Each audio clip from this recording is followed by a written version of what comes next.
বান্দা হওয়ার জন্য যা যা করা দরকার সেই কাজগুলো করার পরেও আল্লাহ যদি আমার সে বন্দিগি, আমার সে দাসত্ব, আমার সে গোলামি যদি গ্রহণ না করে, তাহলে সেক্ষেত্রে আমি আল্লাহর বান্দা হতে পারবো।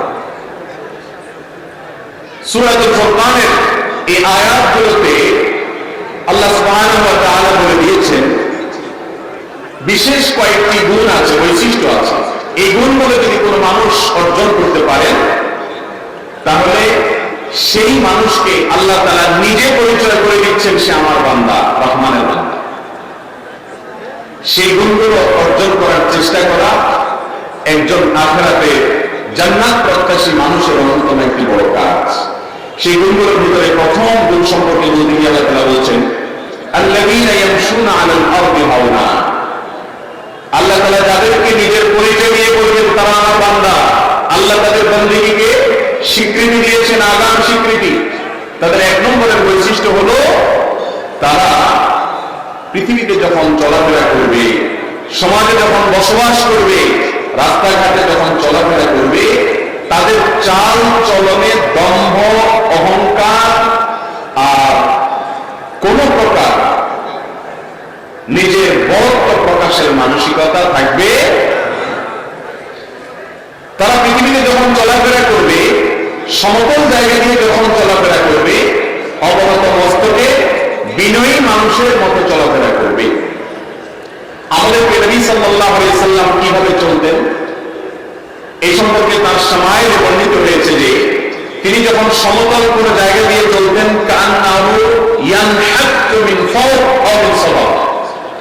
নবী আলাইহিস সালাম যখন রাস্তা দিয়ে চলাফেরা করতেন, তখন উপর থেকে, পাহাড় থেকে কেউ নামাজ সময় যেরকম তার মাথা ঝুঁকে থাকে, অবনত হয়ে থাকে, বিনয়ী মানুষের মতো থাকে, বুক টান টান করে অহংকারের মতো করে চলে না। রাসূল করিম সাল্লাল্লাহু আলাইহি সাল্লাম চলার সময় এইভাবে চলতেন।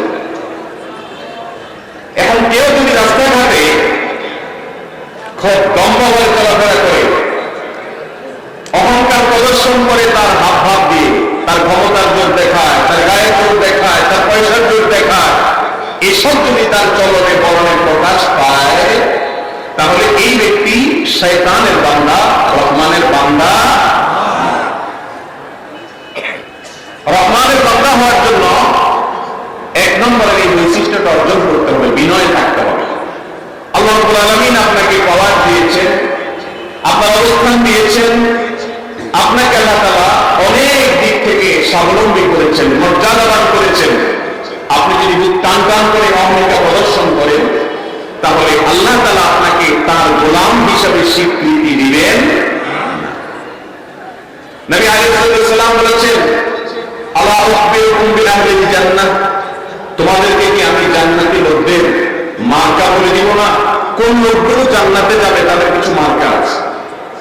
তিনি নিজেই জবাব দিয়ে বলছেন যে কুল্লু দাঈফিন মুতাদাঈফ, ওই সমস্ত মানুষেরা যারা দুর্বল, সমাজের মানুষরা তাদেরকে দুর্বল মনে করে, নিরীহ কিসিমের মানুষ, ব্যক্তিগত জীবনে তাওহীদ আছে, ইসলামের সমস্ত ফরজ বিধানগুলো মেনে চলে, আল্লাহর আদেশ নিষেধ অনুযায়ী চলে, আর তার চাল চলনে, আচার আচরণে, কাজে কারবারে সে এমন ভাবে চলে যে সমাজের মানুষ তাকে অমায়িক মানুষ হিসেবে স্বীকৃতি দেয় এবং ওই ব্যক্তিকে নিরীহ মানুষ মনে করে। এটা হলো জান্নাতি লোকদের একটা মার্ক। আর এর বিপরীতে জাহান্নামী লোকদের মার্কা হলো তারা দ্বন্দ্ব করে চলে, দাপট দেখায় চলে, গায়ের জোর জাহির করে, সবাইকে দমায় রাখতে চায়, তার কথাই সবার উপরে রাখতে চায়। এই অহংকারী মানুষদেরকে নবী আলাইহিস সালাম বলেছেন, এই লোকগুলির মধ্যে জাহান্নামী লোকদের মার্কা এবং আলামত আছে। আল্লাহ তাআলা আমাদের সবাইকে বিনয়ী মানুষদের কাতারে শামিল হওয়ার তৌফিক দান করুন। তাহলে এক নম্বরে রহমানের বান্দাদের বৈশিষ্ট্য হলো পৃথিবীতে চলাচল করার সময়, হাঁটার সময় অহংকার প্রকাশ করবেন, বিনয়ের প্রকাশ করবে। নাম্বার 2, দ্বিতীয় বৈশিষ্ট্যটা প্রথমটার সাথে সংশ্লিষ্ট।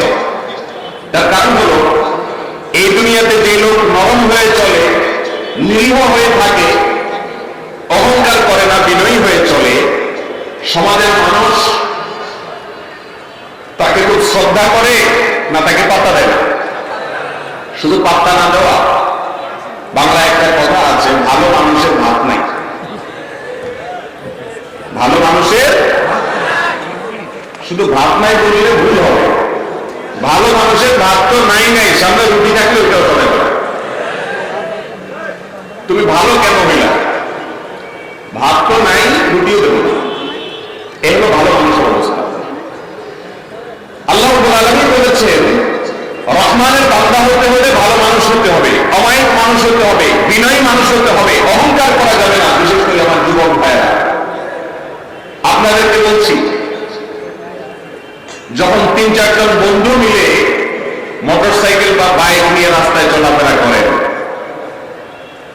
পেছন থেকে যতই হর্ন বাজাক প্রাইভেট কার, বাস আলা সাইড দিতে চান না, ঠিক না বেঠি? একা যখন যান তখন রিক্সাওয়ালা বেল বাজাইলেও সাইড দিয়ে দেন। আর যখন বন্ধু বান্ধব সাথে 8-10 জন থাকে, তখন কি হলো একটা ভাব চলে আসে কি আসে না? এর নাম হলো অহংকার। এর নাম কি? অহংকার। হোটেলে যখন বসেন, একা একা চা অর্ডার দিলে, একা একা থাকলে রেসিয়াতে বলেন, ভাই 1 কাপ চা দেন। আর 4-5 বন্ধু মিলে বসলে শরীরটা একটু গরম গরম মনে হয়, তখন আর এটা বলেন না যে 1 কাপ চা, তখন এই বেটে জানি মানুষ চোখে দেখোস না, কথা মনে হয়েছে বলে গেছে। এরকম মোটে যুবকরা কথা বলেননি, বলেন না? ও যুবক ভাই আমার, যে আল্লাহ আপনাকে এই যৌবনের শক্তি দিয়েছেন, ওই আল্লাহ রাব্বুল আলামিন আপনাকে একদিন দুর্বল করবে কি করবে না? এই জন্য জান্নাতি লোক কখনো অহংকার করতে পারে না। বাসে যখন একা একা যুবক যায়, কন্ট্রাক্টর বেচারা যা বলে তা শুনে, মনে হচ্ছে ভাজা মাছটা উল্টে গেছে যায়। বন্ধু বান্ধব 8-10টা মিলে উঠলে আর মানুষকে মানুষ মনে করে না। এই রোগগুলো কি আমাদের মধ্যে আছে না নাই ভাই? আল্লাহ তাআলা একটু পয়সা করে দিলে, একটু পাওয়ার ক্ষমতা দিলে, একটু গায়ে জোর আসলে, আর কাউকে আমরা মানুষ মনে করতে রাজি। রাসূল কারীম সাল্লাল্লাহু আলাইহি ওয়াসাল্লাম এর সাহাবীরা একবার দেখলেন একটা কুস্তি চলছে। কুস্তিতে এক লোক তার প্রতিপক্ষকে বারবার ঘায়েল করে ফেলছে, হারায় দিচ্ছে। তখন সাহাবা একরাম বললেন যে, মাশাআল্লাহ, কত বীর, মারাত্মক বাহাদুর মানুষ। নবী সাল্লাল্লাহু আলাইহি ওয়াসাল্লাম বলেছেন, বুখারী হাদিসে বর্ণিত হয়েছে, তোমাদেরকে কি আমি বলে দিব না, আলা আদুল্লুকুম আলা মান হুয়া আশাদ্দু মিনকুম, আমি তোমাদেরকে বলবো না যে এর চাইতে বড় বীর কে? রাসূলুল্লাহ অবশ্যই বলেন কে? তখন বলেছেন, যা। কারোর উপরে রাগ হয়েছে, তার ক্ষমতা আছে রাগ দেখানো, কিন্তু সে হজম করে ফেলেছে রাগটাকে, অহংকার করে নাই। এই ব্যক্তি হলো আসল বীর। আর রাগ উঠলেই ছেড়ে দেয়, ধরে রাখতে পারে না, এ হলো ডায়রিয়ার রোগীর মতো আউট অফ কন্ট্রোল। একে সমাজের মানুষ মনে করে অনেক বাহাদুর, ও আসলে রোগী। যুবক ভাইরা আমার, রোগী হবেন না সুস্থ হবেন? সুস্থ হতে হলে কখনো অহংকার করবেন না। কখনো অহংকার, কিসের অহংকার? কার সাথে অহংকার? 5 থেকে 7 বার যদি টানা ডায়রিয়া হয়, বিছানা থেকে নড়তেও পারে না, সে মানুষের আবার অহংকার করার সাথে? আল্লাহ তাআলা আমাদেরকে বিনয়ী হওয়ার তৌফিক দান করুন। এটা এখন সমান হয়ে গেছে ভাই। ওয়াজ করা অনেক সহজ, ভেতর থেকে নিজেকে ছোট মনে করা, বিনয়ী হওয়া, বিনম্র হওয়া, ভালো মানুষ হয়ে চলা, এটা বড় কঠিন একটি বিষয়। আল্লাহ তাআলা আমাদের সবাইকে আপনি রহমানের বান্দা হতে গিয়া, আল্লাহর খাঁটি বান্দা হতে গিয়া যখন বিনয়ী হবেন, নরম হবেন, ভালো মানুষ হবেন, তখন আপনার ভাত তো থাকবে না, রুটিও থাকবে না, আপনার গায়ের উপরে এসে সবাই বসবে। ঠিক না দেখি? তখন আপনার জন্য দ্বিতীয় প্রশ্ন, দ্বিতীয় অ্যাসিড টেস্ট, সেটা কি? আপনি এবার কি করেন? আল্লাহ রাব্বুল আলামিন সেজন্য দ্বিতীয় বৈশিষ্ট্য বলেছেন, وَإِذَا خَاطَبَهُمُ الْجَاهِلُونَ قَالُوا سَلَامًا। রহমানের বান্দাদের বৈশিষ্ট্য হলো তারা বিনয়ী হয়ে দুনিয়াতে থাকে, আর বিনয়ী হয়ে চলতে গিয়ে দুনিয়াতে বহু মানুষের তুচ্ছ তাচ্ছিল্য, হেয় প্রতিপন্ন করা, ওই যে ভাত রুটি সব সরাই নেওয়া, ষড়যন্ত্র করা, শত্রুতা করা, তার ক্ষতি করা, এগুলোর পেছনে মানুষ লেগে যাবে। যখন সেই কাজগুলো মানুষ করবে, তখন সে তাদের সাথে পাল্টা জবাব দিবে না, বরং মূর্খ, ঝগড়াতে, ফিতনাবাজ এবং দুষ্ট লোকদের দুষ্টামির বিপরীতে সে বলবে সালামা, অর্থাৎ এড়িয়ে যাবে, সেগুলোকে অ্যাভয়েড করে চলবে এবং খারাপ মানুষদেরকে কখনো প্রশ্রয় দিবে না এবং তাদের কথার জবাব দিতে যাবে না। এটা হলো রহমানের বান্দাদের দ্বিতীয় বৈশিষ্ট্য। আজকাল তো আমাদের অবস্থা এমন, কেউ আমাদেরকে একটা কথা বলবে আর পার পেয়ে যাবে, এটা কোনোদিনই সম্ভব। সামনে বলতে না পারলে পিছনে গিয়ে অন্তত একটা মনে মনে হলো গালি দিয়ে দেয়। ঠিক না বেজি? যে তোর সামনে বলতে পারলাম না, তো পিছনে এসে একা একা একটা গালি দিয়ে দেয়, মনের ঝাল মিঠা না। রহমানের বান্দার বৈশিষ্ট্য এটা না। ওয়াইদা খাতাবাহুল জাহিলুন ক্বালু সালামা। মূর্খ লোকেরা, ঝগড়াটে লোকেরা যখন ঝগড়া করতে আসবে, দেখবেন এই লোক ব্যাকল মানুষ, এর সাথে ঝগড়া করে কোনো লাভ হবে না, সে বুঝবে না, তার সে বুদ্ধি নাই, বা সে অহংকারী, বেয়াদব, তাহলে সেক্ষেত্রে তাকে এড়িয়ে যেতে হবে, তার সাথে ঝগড়া করা যাবে। কেউ ঝগড়া করছে, আপনি ঝগড়া করবেন না, এটা আরেক কঠিন পরীক্ষা নাকি সহজ কাজ? আপনি কেউ ঝগড়া করলে যদি ঝগড়া না করেন, সবাই বলবে ব্যাপার কি, এর শরীরে মহা রক্ত মাংস কিছু নাই, শয়তান ফুসলাবে। কিন্তু মাথা ঠান্ডা রেখে আল্লাহকে খুশি করার জন্য মূর্খ মানুষদের জবাবে কোনো কথা না বলে বিনয়ের সাথে এড়িয়ে যেতে হবে। এটা হলো রহমানের বান্দাদের দ্বিতীয় বৈশিষ্ট্য। নাম্বার 3, রহমানের বান্দাদের 3 নম্বর বৈশিষ্ট্য হলো ওয়াল্লাযীনা ইয়াবীতুনা লিরাব্বিহিম সুজদান ওয়া কিয়ামা। যারা রাতের বেলায় ভোর রাতে উঠে তাহাজ্জুদের নামাজ পড়ে, দাঁড়িয়ে যায় আল্লাহর প্রশংসা করার জন্য, সিজদায় লুটিয়ে যায় আল্লাহর নৈকট্য অর্জন করবার জন্য। এটা হলো আল্লাহর প্রিয় বান্দা, রহমানের বান্দাদের 3 নম্বর বৈশিষ্ট্য। কোন এক সালাফ বলেছেন, যে লোক ভোর রাতে উঠে বা তাহাজ্জুদের নামাজ আদায় করে না, এই লোক মুত্তাকি হতেই পারে না। মুত্তাকির জন্য তাহাজ্জুদের নামাজটা অবশ্যম্ভাবী বিষয়। আল্লাহর প্রিয় বান্দা হতে হলে, নেককার হতে হলে, আল্লাহর ওলি হতে হলে, ভালো মানুষ হতে হলে তাহাজ্জুদের কোনো বিকল্প নাই। আজকাল আমাদের তাহাজ্জুদ তো দূরের কথা, অনেক ভালো ভালো প্র্যাকটিসিং মুসলিম ভাইয়েরা আমরা ফজরের নামাজও পড়তে, ঠিক না বেশি? এর কারণ হলো রাতে এশারের পরে আমাদের 12টা-1টা পর্যন্ত মোবাইলে আমরা ব্যস্ত থাকি, মোবাইলের মুনাজাতে থাকি, মোবাইলের মুনাজাত দেখতে দেখতে দেখতে মোবাইল ঘুমের চোটে যদি এই মুখের উপরে ভাইয়া পড়ে, তারপরে মোবাইলটা রাখি। শহর কি গ্রাম সর্বত্র রাত 12টা-1টা যদি শোন আপনি, তাহাজ্জুদ তো দূরের কথা, ফজরের নামাজের সময় আপনার ঘুম ভাঙার কথা। এই যে ওয়াজ করছি আমরা রাত জেগে, এটাও তো সুন্নাহ বিরোধী কাজ। রাসূল করিম সাল্লাল্লাহু আলাইহি ওয়াসাল্লাম এশার পরে কথা বলা পছন্দ করতেন না। দ্বীনের কথা, ইসলামের কথাও আগে আগে বলে শেষ করতে হবে, এশার নামাজের পর শুয়ে যেতে হবে। স্বামী স্ত্রীর কথোপকথন ছাড়া এশার পরে আর কোনো কথা প্রশংসনীয়। কিন্তু আমাদের দেশে ওয়াজ মাহফিল জমেই এশার পরে, শুধু ওয়াজ মাহফিল, টেলিভিশন প্রোগ্রাম বলেন, বাসা বাড়িতে যে সমস্ত টকশোগুলো হয় আমাদের ড্রয়িং রুমে, টেলিভিশন রুমে, এই সব জমে কখন? এশারের পরে। ভাই আমার, আল্লাহ তাআলার প্রিয় বান্দা হওয়ার জন্য তাহাজ্জুদের নামাজের একটা নিবিড় এবং গভীরতম সম্পর্ক তৈরি হয়। একটা দিন তাহাজ্জুদ পড়ে দেখেন, সন্ধ্যা রাত্রে তাড়াতাড়ি শুয়ে পড়েন এসা পড়ে, এরপরে তাহাজ্জুদের সময় উঠে যান, 2-4 রাকাত নামাজ পড়ে আল্লাহর সাথে একটু কথা বলেন, দোয়া করেন। আল্লাহ তাআলা বান্দার সবচেয়ে নিকটবর্তী হয়ে যান ভোর রাতের সময়টাতে। দুনিয়ার আসমানে এসে আল্লাহ তাআলা ডেকে ডেকে বলেন, বান্দা আছো কি কেউ ক্ষমা প্রার্থনা করে ক্ষমা করবো? আছো কি কেউ আমার কাছে কিছু চাইবে আমি দেব? আল্লাহ ডেকে ডেকে আগাম আমাদেরকে ক্ষমার কথা বলেন। ভাইরা আমার, তাহাজ্জুদের নামাজ যদি কোনোদিন পড়তে পারেন, দেখবেন সারাদিন আপনার আনন্দভাবে কাটবে। একটা পবিত্রতম অনুভূতি আপনার মধ্যে জাগ্রত হবে, যেটা অন্য কোনো ইবাদতের মাধ্যমে হবে।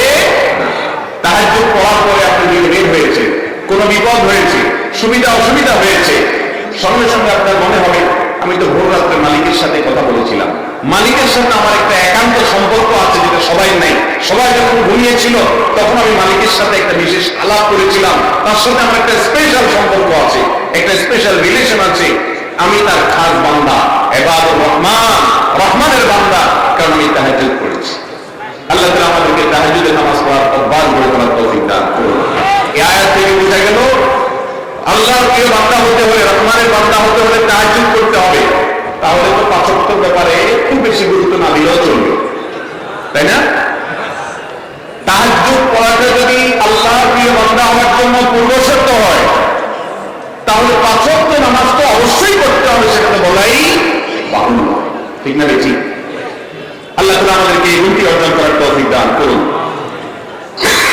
এখন অনেক ভালো ভালো মানুষদের কাছ থেকে তাহাজ্জুদ হারিয়ে গেছে। ফেসবুক আসার পর থেকে আর তাহাজ্জুদের নামাজ, ভালো ভালো মানুষ যে তাহাজ্জুদ করতো তার তাহাজ্জুদের নামাজও নিয়ে গেছে ফেসবুকে, ইউটিউবে, ঘন্টাকে ঘন্টা সেখানে ডুবে থাকে, কোনো কাজ নাই, তারপরেও হাতে যেতে। আর এমন এক ফেসবুক স্ক্রলিং এর কোনো এন্ডিং আছে? মোবাইলটা হাতে নিয়ে যে এভাবে টানতে থাকেন আঙ্গুল দিয়ে, এই টানার কোনো শেষ আছে? নেট দুর্বল হয়ে গোল হয়ে ঘুরতে থাকে। তার মানে তুমি অপেক্ষা করো, তোমার জন্য আরো আইটেম আছে, কোথাও দেয় না, ঠিক না ঠিক? ইউটিউব বলেন, ফেসবুক বলেন, কাহিনী যুব সমাজ সহ সকল স্তরের মানুষের ধ্বংসের এক বড় কারণ হয়ে দাঁড়িয়েছে আর সোশ্যাল মিডিয়া এডিকশন। এটা নেশা। আল্লাহ তাআলা আমাদেরকে নেশা থেকে হেফাজতে থাকার তৌফিক দান করুন। তাহলে আল্লাহ তাআলা প্রিয় বান্দা হওয়ার জন্য ভাই আমার তাহাজ্জুদের অভ্যাস গড়ে তুলতে হবে। আর তাহাজ্জুদের অভ্যাস গড়ে তোলার জন্য সন্ধ্যা রাত্রে তাড়াতাড়ি শোয়ার কোনো বিকল্প হতে পারে। নাম্বার 4, والذين يقولون ربنا اصرف عنا عذاب جهنم إن عذابها كان غراما إنها ساءت مستقرا ومقاما। রহমানের বান্দাদের 4 নম্বর বৈশিষ্ট্য হলো তারা আল্লাহর কাছে জাহান্নাম থেকে পানাহ চায়। কোথা থেকে পানাহ চায়? জাহান্নাম থেকে পানাহ চায়। এটাও হারিয়ে গেছে। কিভাবে হারিয়ে গেছে আমি বলি। আমাদের আল্লাহর কাছে দোয়া, দুরূদ এগুলো বেশিরভাগ হয় দুনিয়ার বিষয়কে কেন্দ্র করে। নিজে দোয়া করলেও দুনিয়া, হুজুরের কাছে দোয়া চাইলেও দুনিয়া। আপনারা আজ পর্যন্ত জীবনে শুনছেন যে কোন লোক একটা দোয়া অনুষ্ঠান করছে? কেন? একজন হুজুরকে আনছে, দোয়া চাইছে বা দোয়া অনুষ্ঠান করছে এই উদ্দেশ্যে যে হুজুর দোয়া অনুষ্ঠান করছে এই জন্য যে আল্লাহ যেন আমাকে জাহান্নাম থেকে মুক্তি দেয়। শুনছেন এরকম দোয়া অনুষ্ঠান? দোয়ার অনুষ্ঠান তো পরের কথা, নিজেও আল্লাহর কাছে দোয়া চাইলে দুনিয়ার রুটি রুজি চায়। আল্লাহ গরবাড়ি দেন, ছেলে সন্তান দেন, বউটারে মানুষ করে দেন, ছেলে মেয়েগুলোর মানুষ বানায় দেন, বউরা বলে জামাইটারে মানুষ করে দেন, বাস এই দোয়া, ঠিক না ঠিক? আহকামুল হাকিমিন রব্বুল আলামিনের কাছে শুধু দুনিয়া চাচ্ছেন। আল্লাহই শিখিয়ে দিয়েছেন রব্বানা আতিনা ফিদ দুনিয়া হাসানা ওয়া ফিল আখিরাতি, শুধু দুনিয়া চাইও না, আল্লাহর কাছে মূল চাওয়া তো হবে আখিরাত, শুধু দুনিয়াটাও চাইবেন। এখন আমাদের আখিরাতটা হলো তেমন কোনো দরকার, কারণ আমাদের আখিরাতটা হলো টুকটাক আর দুনিয়াটা হলো ঠিকঠাক, ঠিক না ঠিক? এই জন্য দুনিয়া চাই আমরা আল্লাহর কাছে, দিন চাই না। অনেক মাজারে মানুষ যায়, মাজারে যায় যদি কিছু চায় সেটা শিরক, সেটা আল্লাহর সঙ্গে কি করা হয় তাতে? এই শিরকের ক্ষেত্রে এসে আরেকটা গলত করে, শিরক তো করে মাজারে কেউ আজ পর্যন্ত আপনারা শুনছেন যে পৃথিবীর কোন মাজারে কেউ এই উদ্দেশ্যে গেছে যে সেখানে গেলে আল্লাহ একটু আমাকে জাহান্নাম থেকে মুক্তি দিবে। শুনছেন আপনারা আজ পর্যন্ত? জান্নাতুল ফেরদাউস পাওয়ার আশায় মারা গেছে, শুনছেন আজ পর্যন্ত আপনারা? জীবনে কখনো শুনছেন? মসজিদে জিলাপি মিষ্টি নিয়ে আসছে, বেদাতি পদ্ধতিতে মিলাদের মাধ্যমে দোয়া করাবে। এনে বলছে হুজুর মিলাদের জন্য মিষ্টি আনলাম, মিলাদের অ্যারেঞ্জ করছি, আপনারা হাদিয়াও দিলাম, সবই ঠিক আছে, দোয়া করেন। হুজুর বলে কি জন্য মিলাদ করার উদ্দেশ্য কি? বলে হুজুর আল্লাহ যেন আমাকে জাহান্নাম থেকে মুক্তি দেয়। শুনছেন আজ পর্যন্ত এরকম ঘটনা? তার মানে কি আপনাদের জান্নাতে, আমাদের জান্নাতে যাওয়াটা নিশ্চিত হয়ে গেছে, জাহান্নাম থেকে বাঁচা নিশ্চিত হয়ে গেছে। তাহলে আল্লাহর কাছে সবকিছু চান সঠিক বেঠিক বিভিন্ন পদ্ধতিতে, শিরকি পদ্ধতিতে বা সঠিক পদ্ধতিতে, কিন্তু জাহান্নাম থেকে পানা চাওয়া হয় ভাইরা আমার। যে জাহান্নামের ভয়ে আল্লাহর প্রিয় বান্দারা, আল্লাহর নৈকট্যপ্রাপ্ত বান্দারা চোখের পানি ফেলে ভয়ে অর্থন করে কাঁদতে থাকে, সেই জাহান্নাম থেকে যদি পানা না চান, চাওয়ার পরেও অনেকে পানা পাবে না। সেখানে আপনার জীবনে 30, 40, 50 বছর চলে গেছে, এক মিনিট জীবনে চোখের পানি ফেলে একাকী মালিকের কাছে হাত তুলে দোয়া করেছেন কিনা কখনো? আল্লাহ এত খারাপ আমি, এত ভুল কাজ করি, আল্লাহ আপনি ক্ষমা করে একটু জান্নাতটা দিয়েন, আল্লাহ জাহান্নামে দিয়েন না। এটা আমাদের জীবনে খুব বেশি হয়। কিন্তু আল্লাহর প্রিয় বান্দা হতে হলে জাহান্নাম থেকে আল্লাহর কাছে পানা চাওয়া অভ্যাস থাকতে হবে। করবেন তো ইনশাআল্লাহ? একাকী যখন রাস্তায় চলবেন, আল্লাহর সাথে কথা বলবেন, আল্লাহর সাথে কথা বলার যে ইন্টারেস্ট ভাইরা, যে স্বাদ আল্লাহর সাথে কথা বলা, নিজের স্ত্রীর সাথে অনলাইনে চ্যাট করে কথা বলে, প্রিয়জনের সাথে কথা বলে, ছেলে মেয়ের সাথে কথা বলে, আপনজনের সাথে কথা বলে সেই স্বাদ নাই মালিকের সাথে কথা বললে যে স্বাদ পাওয়া যায়। একা একা যখন রাস্তা দিয়ে যাবেন, একটু আল্লাহর সাথে মনে মনে কথা বলবেন, আল্লাহ মনের ভাষাও বুঝেন, মালিক মাফ করে দিয়ে। জাহান্নামের আযাব অনেক ভয়াবহ, ইন্নাহা সাআত মুস্তাকাররান ওয়া মুকামা, অনেক খারাপ জায়গা। আল্লাহ আমি আপনার কাছে পানা চাই, করবেন তো ইনশাআল্লাহ? রহমানের বান্দা হতে হলে, আল্লাহর প্রিয় বান্দা হতে হলে তাদের এই কাজটা করতে হবে, জাহান্নাম থেকে পানা চাইতে হবে। 4 নম্বর কাজ, নাম্বার 5, والذين إذا أنفقوا لم يسرفوا ولم يقتروا وكان بين ذلك قواما। জান্নাতের লোকদের আরেকটা বৈশিষ্ট্য, ইবাদুর রহমান, রহমানের বান্দাদের, যাদেরকে আল্লাহ নিজের বান্দা বলে নিজে পরিচয় দিয়েছেন, সেই গর্বিত মানুষদের আরেকটা বৈশিষ্ট্য হলো তারা যখন খরচ খরচা করে, টাকা পয়সা খরচ করে, অপব্যয় করে না, আবার কৃপণতাও করে না। আমাদের সমাজে আজকাল দেখবেন মানুষের দিনকাল ভালো, মুরব্বী চাচাদেরকে জিজ্ঞাসা করবেন 20-40 বছর আগে কোন রকম ভাত তরকারিটা জোগাড় করতে কষ্ট হয়ে গেছে, আর আজকাল আমাদের দিনকাল এত বেশি ভালো যে এখন বার্থডের জন্য হাজার হাজার লক্ষ লক্ষ টাকা খরচ করে, ঠিক না বেটি? আকিকার নামে অনুষ্ঠান করতে গিয়া লক্ষ লক্ষ টাকা খরচ করে, বিবাহ বার্ষিকীর নামে অনুষ্ঠান করতে গিয়া লক্ষ লক্ষ টাকা খরচ করে। যেই দেশে এখনো শীতের কষ্টে গরিব কাঁপে, উত্তরবঙ্গের কোন কোন এলাকাতে শীতের কষ্টে মানুষ মারা পর্যন্ত যায়, সেই দেশে মুসলমানের সন্তান তথাকথিত বিবাহ বার্ষিকী, তথাকথিত জন্ম দিবস ইহুদি খ্রিস্টানদের পদ্ধতিতে করতে গিয়ে লক্ষ লক্ষ টাকা নষ্ট করে, হালাল কাজে, দরকারি কাজেও যদি কেউ অতিরিক্ত খরচ করে, অপচয় করে, অপব্যয় করে, আল্লাহ রাব্বুল আলামিনের কাছে কিয়ামতের দিন জবাবদিহি করতে হবে কি হবে না? অতএব ভাইরা, এই অপচয়কারী কখনো আল্লাহর প্রিয় মানুষ হতে, আবার কৃপণতা যে করে সেও আল্লাহর প্রিয় বান্দা হতে পারে না। কিন্তু আল্লাহর প্রিয় মানুষ হতে হলে, রহমানের বান্দা হতে হলে অপচয়, অপব্যয় এবং কৃপণতা দুইটাকে বাদ দিয়ে ব্যয়ের ক্ষেত্রে সব সময় একজন মুসলমানকে মিতব্যয়ী হতে হবে। যতটুকু দরকার ততটুকু খরচ করতে হবে। আল্লাহ আমাদেরকে তৌফিক দান করুন। আজকাল তো ছেলে মেয়ে যদি কিছু বলে, বলে যদি কিছু বলে, জামা একটা জায়গায় 5টা হলো আমরা কি এই চিন্তা করি না কি আমাদের দিন কয়েকটা প্রশ্নের জবাব দেওয়া ছাড়া পাও নাড়ানোর ক্ষমতা কারোর থাকবে না। তার ভিতরে একটা হলো সম্পদ সম্পর্কে আল্লাহ জিজ্ঞাসা করবে, সম্পদ কোথেকে খরচ করেছেন, কোথায় খরচ করেছেন, মালিকের কাছে প্রতিটি বিষয় জবাব দিয়ে করা লাগবে কি লাগবে না? অতএব অপচয় করবেন না, শীতের কাপড় আছে ছেলের, আরেকটা কিনছেন যে পুরানটা কিভাবে পরি, একটা গত বছর পড়েছে এই বছর আবার কিভাবে পরি। অথচ আপনার আশপাশে মানুষ শীতে কাঁপছে, কনকনে শীতে। এই জন্য একজন মুসলমানকে আগে একজন মানুষ হতে হয়। ভালো মানুষ না হলে কখনো ভালো মুসলমান হওয়া যায় না। নবী বলেছেন আহাব্বুন নাসি ইলাল্লাহি আনফাউহুম নাস, মানুষের মধ্যে আল্লাহর কাছে সবচেয়ে প্রিয় মানুষ সে যে মানুষের উপকারে সবচেয়ে বেশি আসে, মানুষের কল্যাণে যে বেশি নিজেকে নিয়োজিত করে রাখে। আল্লাহ তাআলা আমাদের সবাইকে পরোপকারী মানুষ হওয়ার তৌফিক দান করুন। মানুষের উপকারে আমরা কাজ করব, স্বার্থপর হব না। এই পৃথিবীতে এখন ভোগবাদিতার সময় চলছে, সবাই নিজের ভোগের কথা চিন্তা করে, মানুষের কথা চিন্তা করে না। রহমানের বান্দা হতে হলে অপচয় কৃপণতা কোনোটাই করা যায় না, মিতব্যয়ী হতে হয়, হিসেব করে চলতে হয়, মানুষের কল্যাণার্থে কাজ করতে হয়। আল্লাহ তাআলা আমাদেরকে এই দুটি অর্জন করার তৌফিক দান করুন। নাম্বার 6, ওয়াল্লাযীনা লা ইয়াদউনা মা'আল্লাহি ইলাহান আখার, রহমানের বান্দারা বলে যে আল্লাহকে আলটিমেটাম দেয়, তোমার গোমর ফাঁস করে দেব। নাউযুবিল্লাহ। ভাইরা আমার, এই জাতীয় শিরকি কথাবার্তা অহরহ দেশে চলাচল হচ্ছে। আমরা শিরকের মধ্যে নিমজ্জিত। রহমানের বান্দা তার তাওহীদটাকে মজবুত করবে, তাওহীদের ক্ষেত্রে কোনো ছাড় হবে, তাওহীদের ক্ষেত্রে কোনো কম্প্রোমাইজ চলবে না, শিরকের ধারে কাছে যাওয়া যাবে না। তাহলে সে কখনো মুসলমানই হতে পারবে না। রহমানের বান্দা হওয়া অনেক পরের কথা, আল্লাহর প্রিয় মানুষ হওয়া অনেক পরের কথা।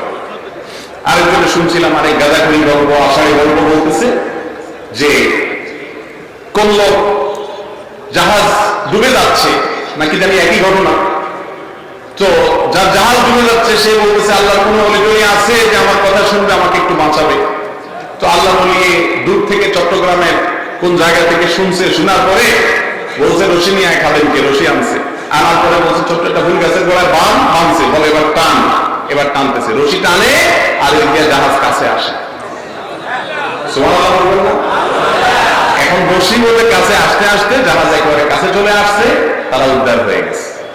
বিপদে পড়লে কি আল্লাহ বলিয়ে ডাকার কথা না আল্লাহকে ডাকার কথা?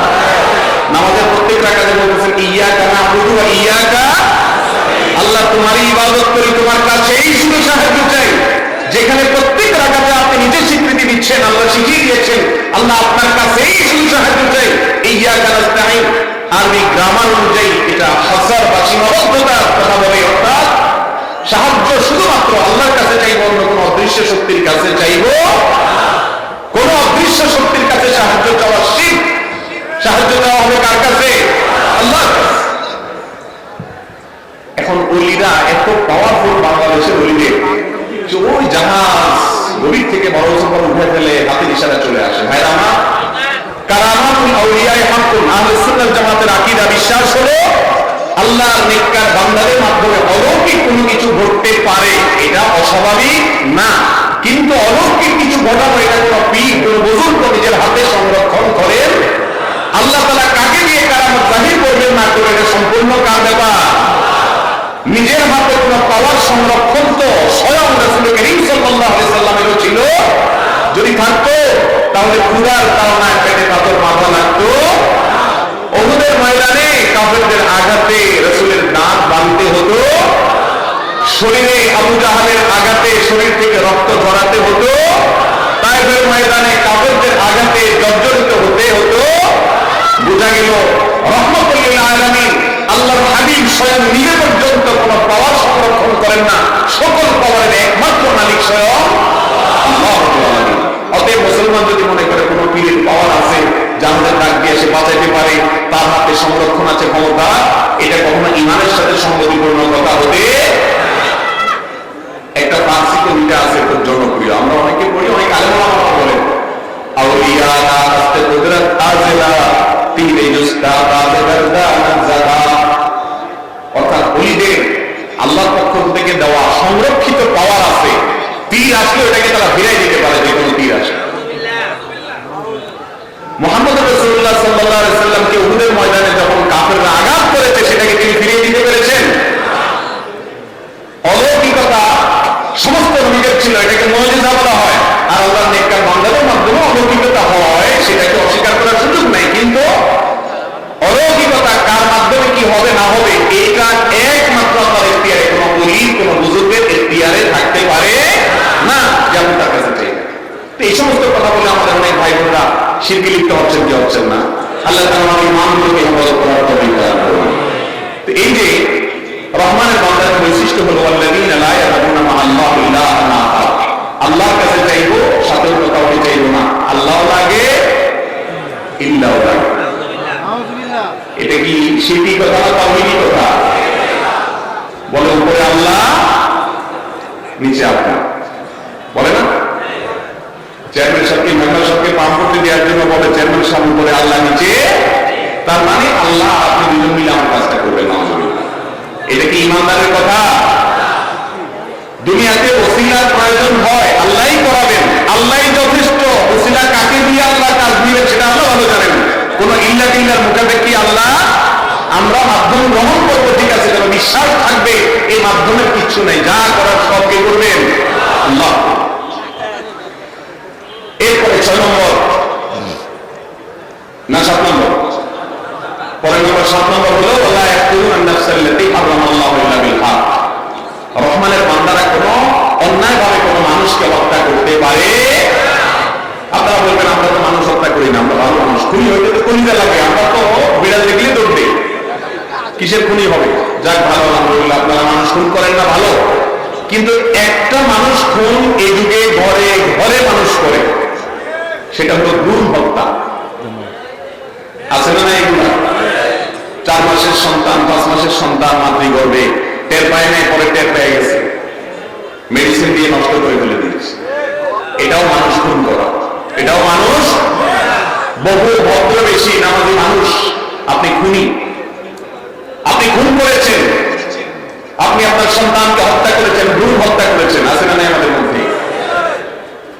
আপনার যদি কোন সন্তান এখন এই মুহূর্তে জন্ম হলে সমস্যা হয়, আপনার স্ত্রী শারীরিক ভাবে তিনি ফিট না, তিনি অসুস্থ, বা এমন কোন জায়গা আছে এখন সন্তানকে মানুষ করতে পারছেন না, পারিপার্শ্বিক কোন কারণে এই মুহূর্তে সন্তান দুনিয়াতে আসাটা আপনার জন্য সুবিধাজনক না, আপনি আগে থেকে জন্ম নিয়ন্ত্রণ করেন, এটা জায়েজ আছে শর্ত সাপেক্ষে। এক, স্থায়ীভাবে জন্ম নিয়ন্ত্রণ করবেন না, লাইগেশন করবেন না, অস্থায়ীভাবে করবেন। নাম্বার 2, রিজিকের অভাবে কি খাওয়াবো সেই চিন্তা করবেন না, কারণ আল্লাহ বলেছেন লা তাকতুলু আওলাদাকুম খাশিয়াতা ইমলাক, তোমরা তোমাদের সন্তানদেরকে রিজিকের ভয়ে হত্যা করো না। নাহনু নারযুকুহুম ওয়া ইয়্যাকুম, আল্লাহ বলেছেন আমি আল্লাহ তোমাদেরকে তাদেরকে সবাইকে রিজিক দেব। রিজিকের ভয়ে জন্ম নিয়ন্ত্রণ নয়, জন্ম নিয়ন্ত্রণ হবে অন্য কোনো কারণে, যৌক্তিক কারণে, স্বাস্থ্যগত কারণে, পরিবেশগত কারণে। এখন এই মুহূর্তে সন্তান আমার দুনিয়াতে আসলে আমাদের জন্য অসুবিধাজনক হচ্ছে পরিস্থিতি, তাহলে আমি 2 বছর 1 বছর 4 বছর বা যে কোনো সময়ের পরে সন্তান আসুক সেই জন্য চেষ্টা করব। এইভাবে জন্ম নিয়ন্ত্রণ করা অবশ্যই কি আছে, জায়েজ আছে। কিন্তু যারা ভ্রূণ হত্যা করেন, ভ্রূণ হত্যা দূরের কথা, আজকাল জীবিত সন্তানকে পর্যন্ত ফেলে চলে যাচ্ছে, আছে না নেই?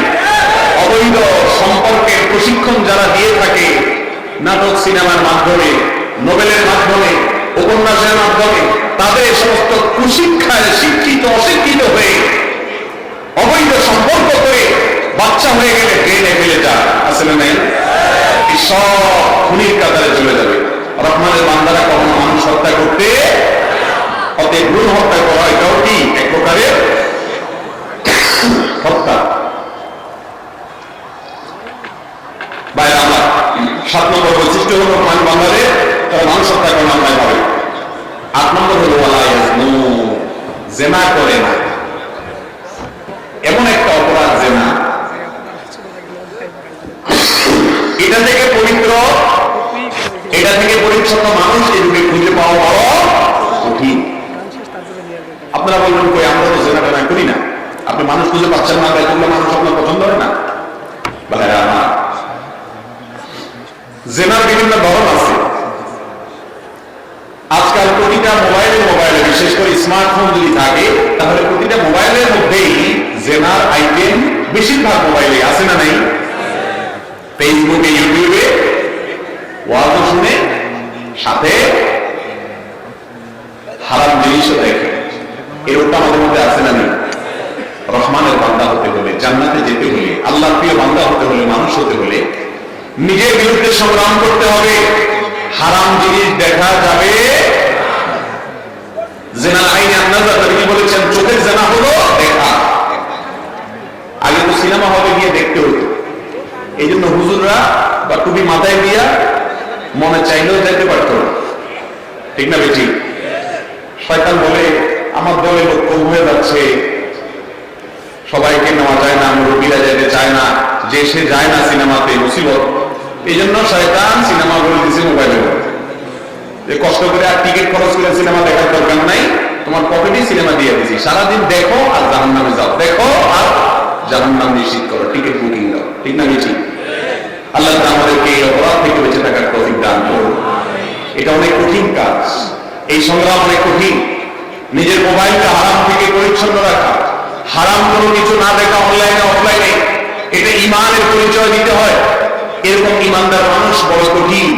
নামাজি রোজাদার পাবেন, কিন্তু লুকিয়ে লুকিয়ে একাকিও হারাম জিনিস দেখে না এমন মানুষ পাওয়া আজ বড় কঠিন। এটা মহামারী হয়ে গেছে, এটা থেকে চাইলেও কষ্ট পায়। একা একা কেউ দেখে না, শয়তান ফুসলা একটু দেখে নেয়। এরকমটা আমাদের মধ্যে আছে না নাই? আল্লাহ আমাদের সবাইকে হেফাজত করুন।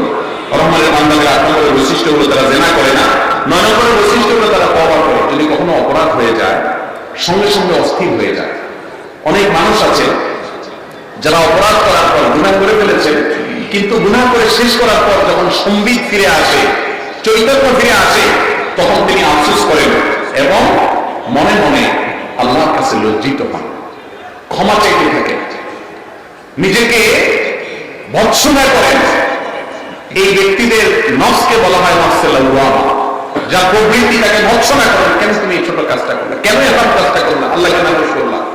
এরকম নিজের ভেতরে যদি অপরাধের অদৃশ্য দাহন নিজেকে জ্বালাতে থাকে এবং ভয়ে আল্লাহর কাছে তওবা করেন, এই তওবার গুণটা যাদের মধ্যে থাকবে, অন্যায় হলে সাথে সাথে মাপ চেয়ে আল্লাহর কাছে ক্ষমা চেয়ে আল্লাহর কাছে ফিরে যাওয়া, এই গুণটা হলো রহমানের বান্দাদের 9 নম্বরের গুণ।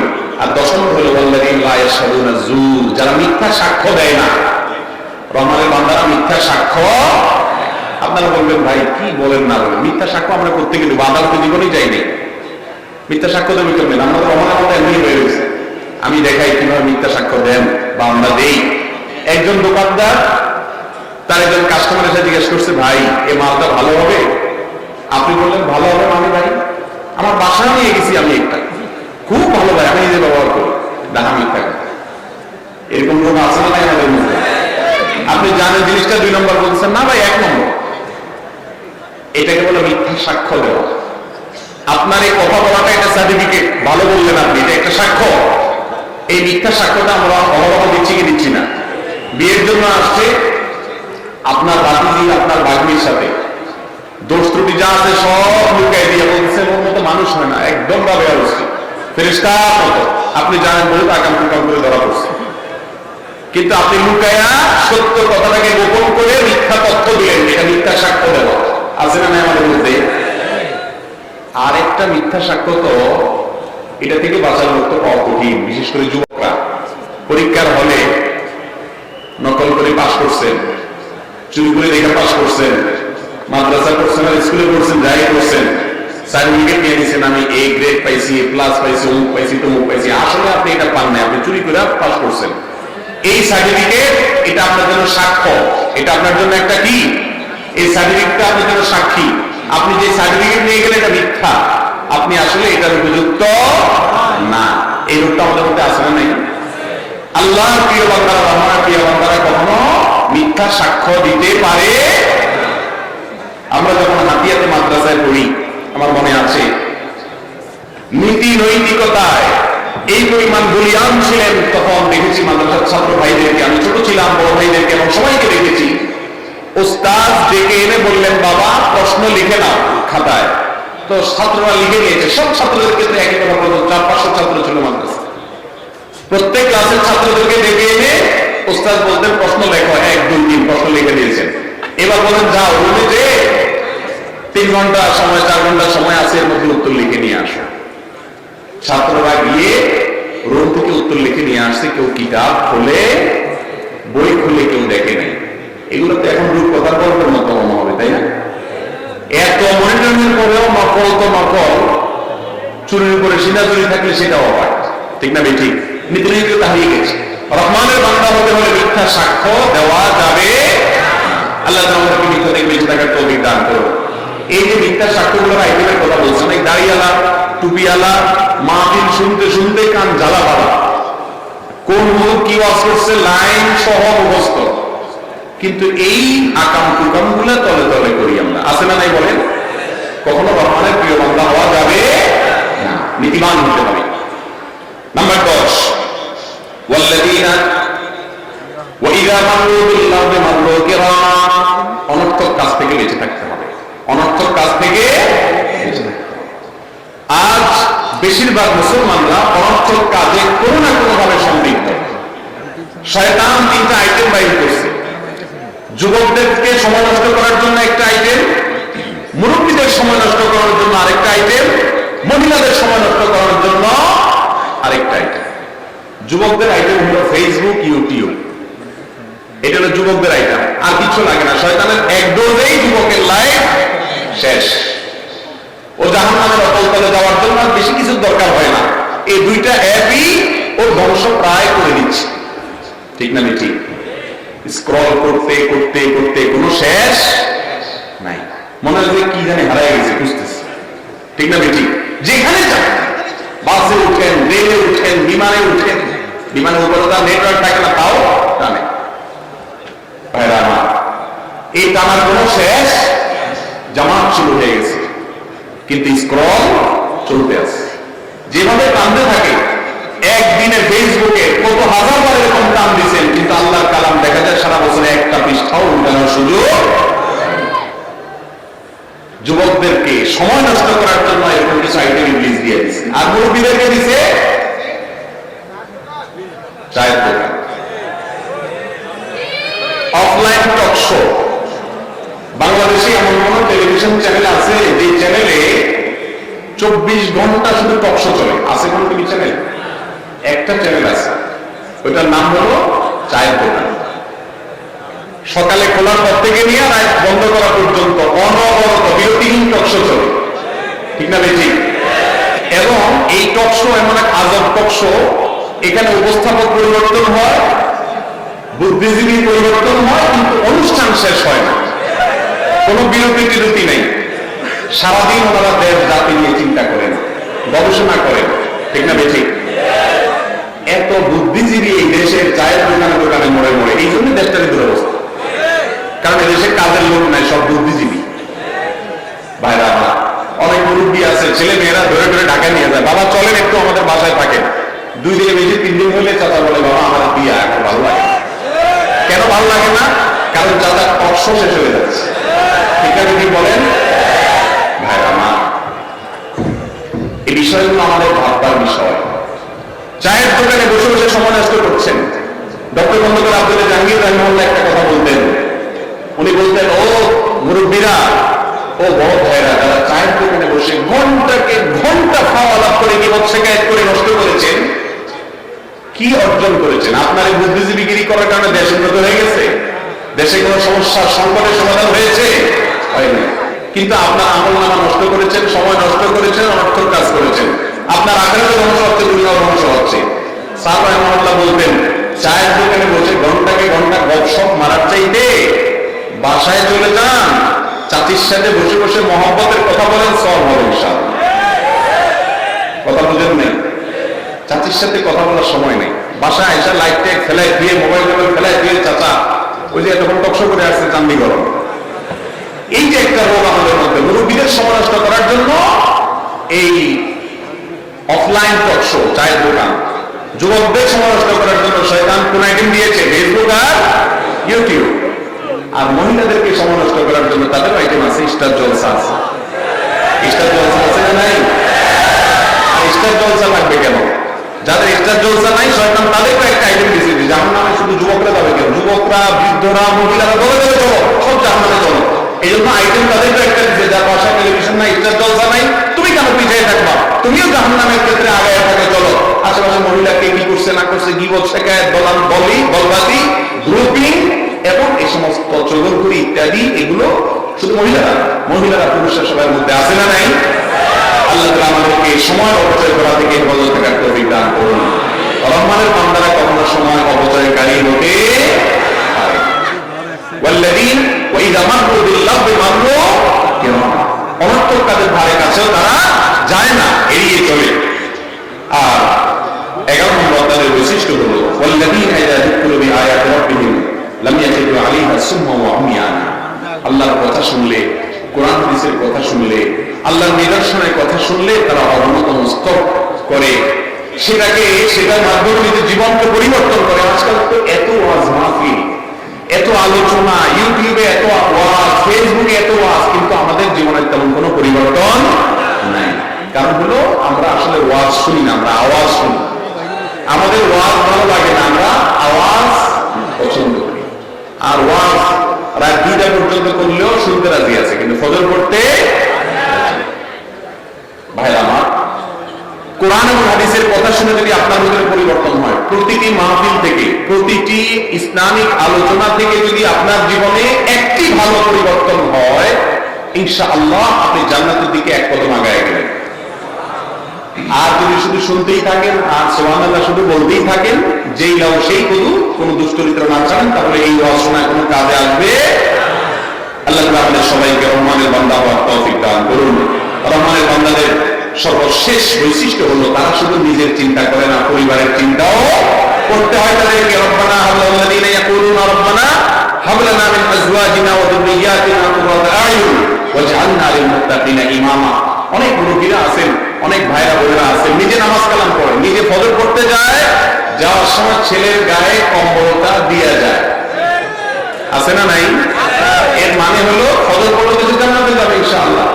এর মানে হলো বাবা আমি জান্নাতে যাচ্ছি, তুই যা জান্নাতে যা, তোরে কম্বল দিয়ে দিলাম, তুই জান্নাতে যা। ব্যাপারটা এরকম দাঁড়াবে না? আপনার যদি বিশ্বাস হয় আল্লাহর ইবাদত, আল্লাহর ফরজ নির্দেশ না মানলে জাহান্নামে যেতে হবে, তাহলে আপনি কম্বল কিভাবে দিয়ে যান? ঠিক না বেটি? মা নিজে উঠে ফজর নামাজ পড়তেছে, নিজে বোরকা পড়তেছে, আর নিজের যুবতী মেয়েটা বেপরদায় চলছে, অন্য ছেলেদের সাথে হারাম সম্পর্কে লিপ্ত আছে। আর মা বাবা উল্টা বলে, নিজের নামাজ কালাম পড়ে আর বলে যে ওরা এই বয়সে একটু একটু। এই রোগটা আমাদের মধ্যে আছে না নাই? এই রোগের কারণে আনুষ্কার মতো ঘটনা, বিহানের মতো সন্তানরা ধ্বংস হয়ে যাচ্ছে, ধ্বংসার প্রান্তে চলে যাচ্ছে, একের পরে অবনমন ঘটছে।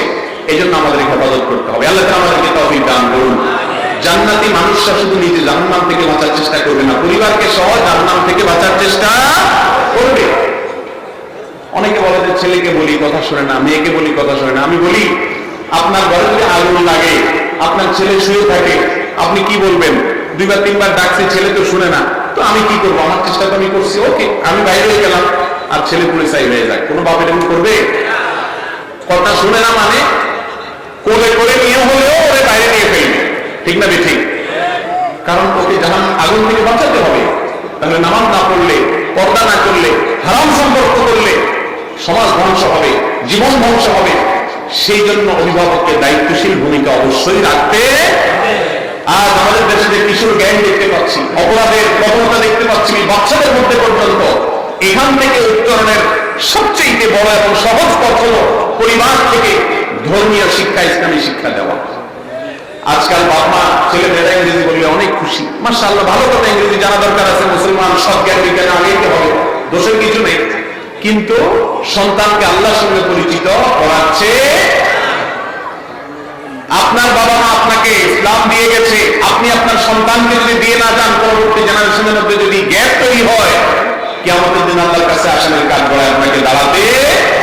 আমি বলছি না যে আপনাদের সবার ছেলে মেয়েকে মাদ্রাসা দেন, আলেম বানায় দেন, কিন্তু অবশ্যই মুসলমান হিসাবে ইসলামের বেসিক শিক্ষা তাকে দেওয়া আমাদের জন্য ফরজ। সে কার সাথে চলছে, কোথায় যাচ্ছে, সেটা দেখা আমাদের জন্য কর্তব্য। রহমানের বান্দারা শুধু নিজের চিন্তা করে না, পরিবারদেরকে জাহান্নামের আগুন থেকে বাঁচানোর চেষ্টা করে। আল্লাহ তাআলা রহমানের বান্দাদের এই সব গুণগুলো আমাদের সবাইকে অর্জন করার তৌফিক দান করুন। এই গুণগুলো যদি কেউ অর্জন করে, আল্লাহ তাআলা তাদের সম্পর্কে বলেছেন উলাইকা ইউজাউনাল গুরফাতা বিমা সাবারু। এই গুণগুলো অর্জন করতে হলে অনেক কষ্ট হয়, সবর করতে হয়, নিজের বিরুদ্ধে সংগ্রাম করতে হয়, আত্মশাসন করতে হয়, প্রবৃত্তির বিরুদ্ধে চলা শিখতে হয়, নফসের বিরুদ্ধে জিহাদ করা শিখতে হয়। এগুলো যদি করা যায়, আল্লাহ বলেছেন তাদেরকে আল্লাহ তাআলা জান্নাত দিবেন, ওয়া ইউলাকাউনা ফিহা তাহিয়াতান ওয়া সালামা, এবং জান্নাতে আল্লাহ তাআলা গাঢ় অনার দিবেন। আল্লাহ তাআলা আমাদের সবাইকে এখানে যেরকম সমবেত হয়েছি, জান্নাতে প্রিয় নবী সাল্লাল্লাহু আলাইহি ওয়াসাল্লামের সান্নিধ্যে আমাদের সবাইকে একত্রিত হওয়ার তৌফিক দান করুন।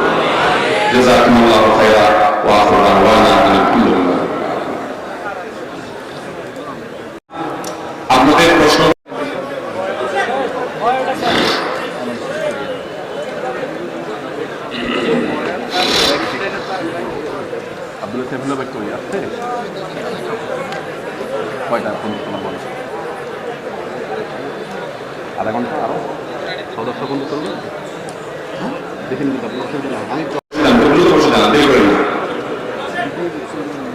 ভাই অনেক প্রশ্ন আসছে, সবগুলোর উত্তর আমরা হয়তো দিতে পারবো না, যতটুকু সম্ভব আমরা দেই। প্রশ্নের উত্তরের মাধ্যমে জ্ঞান অর্জন করা, এটা জ্ঞান অর্জন করার একটা পদ্ধতি। সাহাবায়ে কেরাম যে বিষয়গুলো নিজেরা জানতেন না, সে বিষয়গুলো প্রিয় নবী সাল্লাল্লাহু আলাইহি ওয়াসাল্লামের কাছে তারা প্রশ্নের মাধ্যমে জেনে নিতেন। আল্লাহ কোরআনে বলেছেন, ফাসআলু আহলা যিকরি ইন কুনতুম লা তা'লামুন, তোমরা আহলে যিকির ওলামাদের কাছে জিজ্ঞাসা করো যদি তোমরা না জানো। নবী আলাইহিস সালাম বলেছেন, আস-সুআলু নাসফুল ইলম, আদর্শ প্রশ্ন জ্ঞানের অর্ধেক। বেশিরভাগ জায়গায় মাহফিলগুলোতে বা বিভিন্ন মিডিয়াতে প্রশ্ন যারা করেন, এই প্রশ্নগুলো হয় খোঁচাখুচিমূলক, জানার উদ্দেশ্যে প্রশ্ন হয় খুব কম। এই যে আমার হাতে অনেকগুলো প্রশ্ন দিয়েছেন, এগুলো প্রশ্ন নাকি আলপিন আমার সন্দেহ হয়।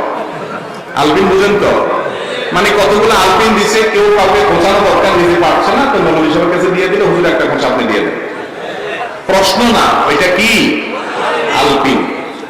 এটা খুবই দুঃখজনক একটি ব্যাপার। নিজের জানার জন্য প্রশ্ন খুব কম হয়।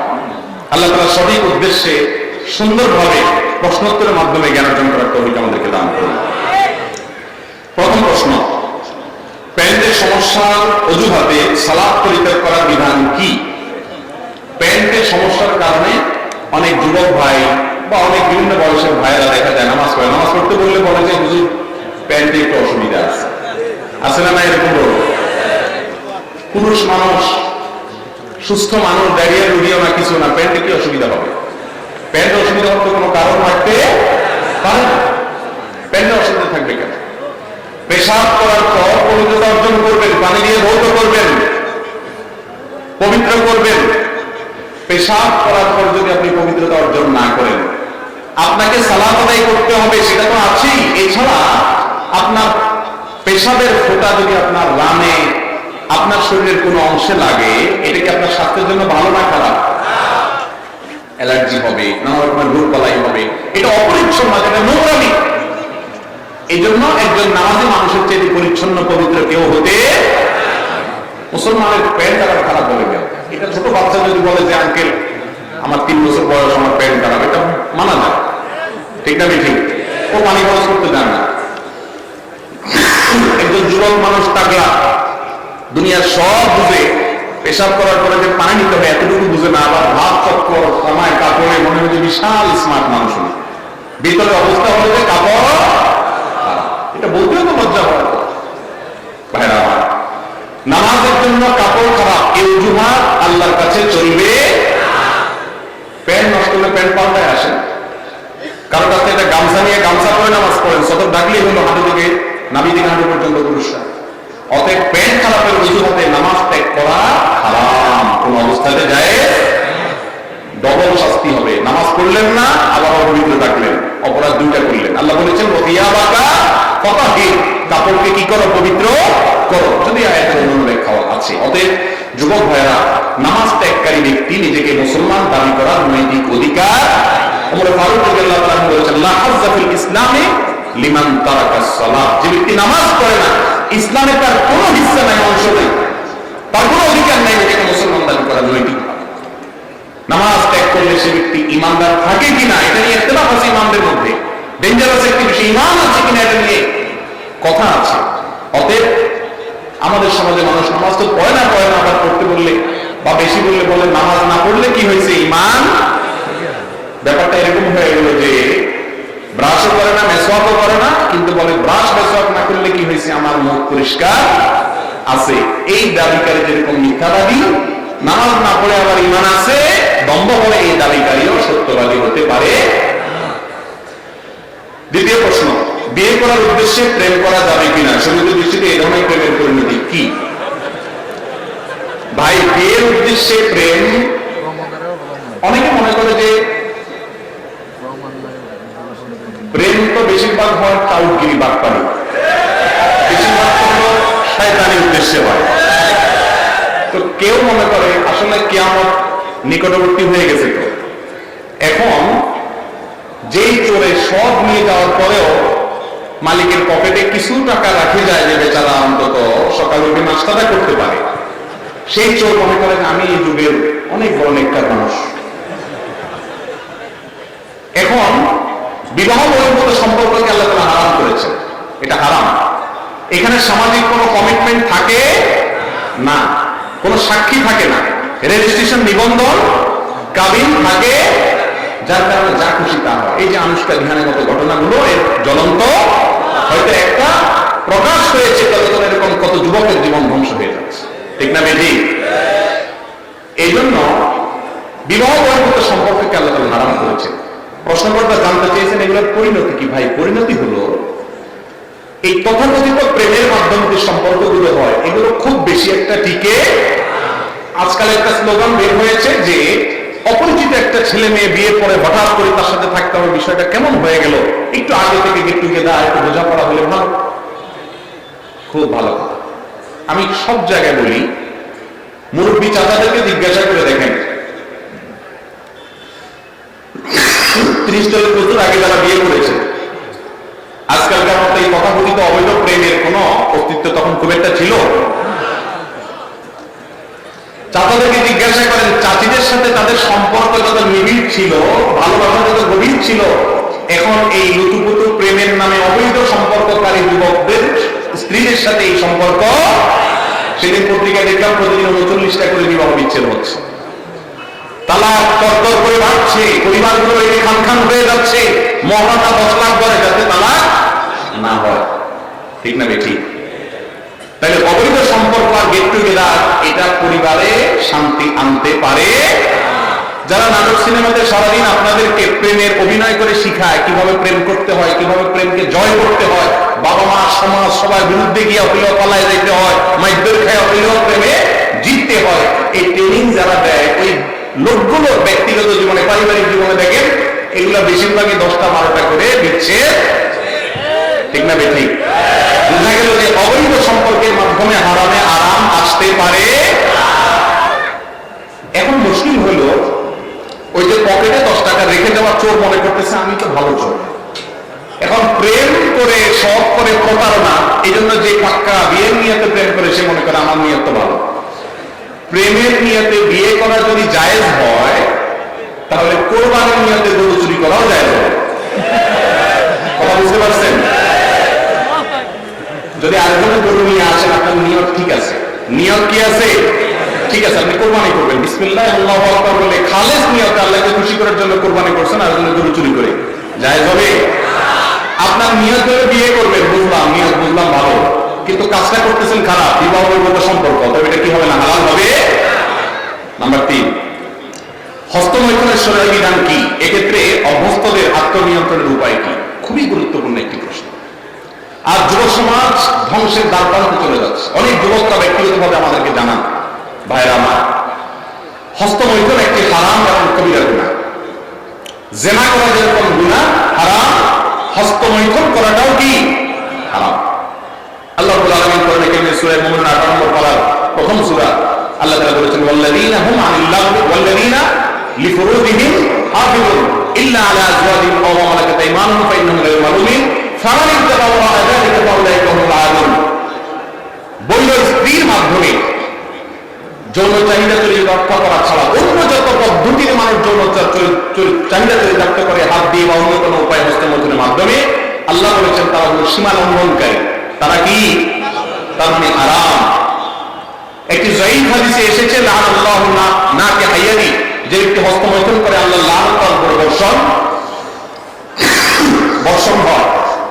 যদি এই হাদিসের সনদ নিয়ে অনেক মুহাদ্দিসগণ আপত্তি তুলেছেন, কিন্তু এই ব্যাপারে পৃথিবীতে কোনো আলেমের দ্বিমত নাই যে হস্তমৈথুন করা একটা হারাম কাজ, একটা হারাম। এটা দুনিয়ার জন্য যেমন ধ্বংস, আখিরাতের জন্য ধ্বংস অনিবার্য। মুশকিল হলো এই নেশা থেকে বাঁচতে পারে না যুবকরা। বাঁচার জন্য কয়েকটা পরামর্শ। নাম্বার 1, হস্তমৈথুন থেকে বাঁচার জন্য সবচেয়ে কার্যকর হলো যে সমস্ত হারাম জিনিস দেখার কারণে হস্তমৈথুনের আগ্রহ জাগ্রত হয় সেগুলো দেখা বন্ধ করা। সেগুলো দেখা বন্ধ করা। এগুলো আপনার আখিরাতকে ধ্বংস করবে, আপনার দুনিয়াকে ধ্বংস করবে। এগুলো থেকে সরে আসার জন্য হিম্মত লাগে, সব সাহস লাগে। মোবাইল থেকে ফরম্যাট দিয়ে দেন, ফেসবুক আইডি দিয়ে অ্যাক্টিভ করে দেন, ইউটিউব অ্যাপ দেখেন না মোবাইলে, অর্থাৎ যেই সমস্ত জায়গাতে হারাম জিনিস দেখে আপনি হস্তমৈথুনের দিকে অগ্রসর হন, সেগুলো দেখা কি করতে হবে? বন্ধ করতে হবে। নাম্বার 2, হস্তমৈথুন সাধারণত নির্জনতা ছাড়া হয়, যথাসম্ভব নির্জনতা অ্যাভয়েড করতে হবে। যথাসম্ভব নির্জনতা কি করতে হবে? যাতে একাকী রুমে না থাকে, কোন একজন বন্ধু যেন থাকে, কোন একজন মানুষ যেন থাকে। একা একা যথাসম্ভব থাকবেন না, রুমে থাকলে দরজা কখনো আটকাবেন না। এক কথা, নির্জনতাকে এড়ায় চলবেন। এগুলো নিজেকে সংশোধন করার জন্য সংগ্রাম। নাম্বার 3, আল্লাহর কাছে একটু মনে মনে দোয়া করবে নামাজের পরে, আল্লাহ আমার ক্ষমতা না নিজেকে নিয়ন্ত্রণ করা। আল্লাহুম্মা আতি নাফসি তাকওয়াহা ওয়া যাক্কিহা ওয়া আনতা খায়রু মান যাক্কাহা। আল্লাহ আমার মনটাকে কন্ট্রোল করা, শয়তানের প্রলোভন থেকে আমাকে বেঁচে থাকার মতো শক্তি আপনি দেন, আপনি আমাকে বাঁচায় দেন। আল্লাহর কাছে কি করবেন? দোয়া করবেন। এগুলোর মাধ্যমে ইনশাআল্লাহ আল্লাহ তাআলা আমাদেরকে হেফাজত করবেন। আর সর্বশেষ এবং 4 নম্বর হলো, বিবাহ করার ন্যূনতম ক্ষমতা থাকলে দ্রুত বিবাহ করে ফেলবেন। আর প্রবাসীরা খুব দ্রুত প্রবাস শেষ করে দেশে চলে আসেন। এগুলোর মাধ্যমে ইনশাআল্লাহ হস্তমৈথুন থেকে নিরাপদ হওয়ার সুযোগ ইনশাআল্লাহ তৈরি হবে। এরপরে প্রশ্ন, পর্নোগ্রাফি দেখার ফলে শরীর থেকে নির্গত তরল পদার্থের কারণে গোসল ফরজ হয় কিনা? প্রথম কথা হলো, পর্নোগ্রাফি দেখা হারাম। হারাম কাজ করার পর আপনার শরীরে কোনো অবস্থা, এই দেখাটাই কি হারাম।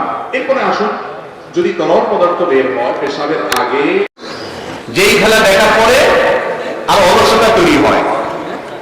লুডো আমরাও ছোটবেলায় যে খেলি নাই তা তো না, কিন্তু লুডো খেলার পরে মনে প্রশান্তি অনুভব হয় না, আরো অস্থির লাগে।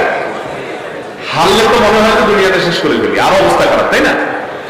এই জাতীয় গেমস, মোবাইলে হোক আপনার লুডো জাতীয় হোক, এগুলা খেললে মনের ভিতরে আরো অস্থিরতা তৈরি হয়। ইসলাম খেলাকে সমর্থন করে, ফিজিক্যাল খেলা, দৌড়াদৌড়ির খেলা, সদর থেকে ফুটবল খেলেন কোনো টাকা নিজেরা লেনদেন করা ছাড়া, ক্রিকেট খেলেন এডিকশন ছাড়া, হারাম কোনো কাজ না করে, শুধুমাত্র শরীরের কসরতের জন্য যদি কোনো খেলা খেলেন, সেগুলোর মাধ্যমে শরীরের মধ্যে স্ফূর্তি আসে, কর্মস্পৃহা তৈরি হয়, মনটা প্রফুল্ল হয়।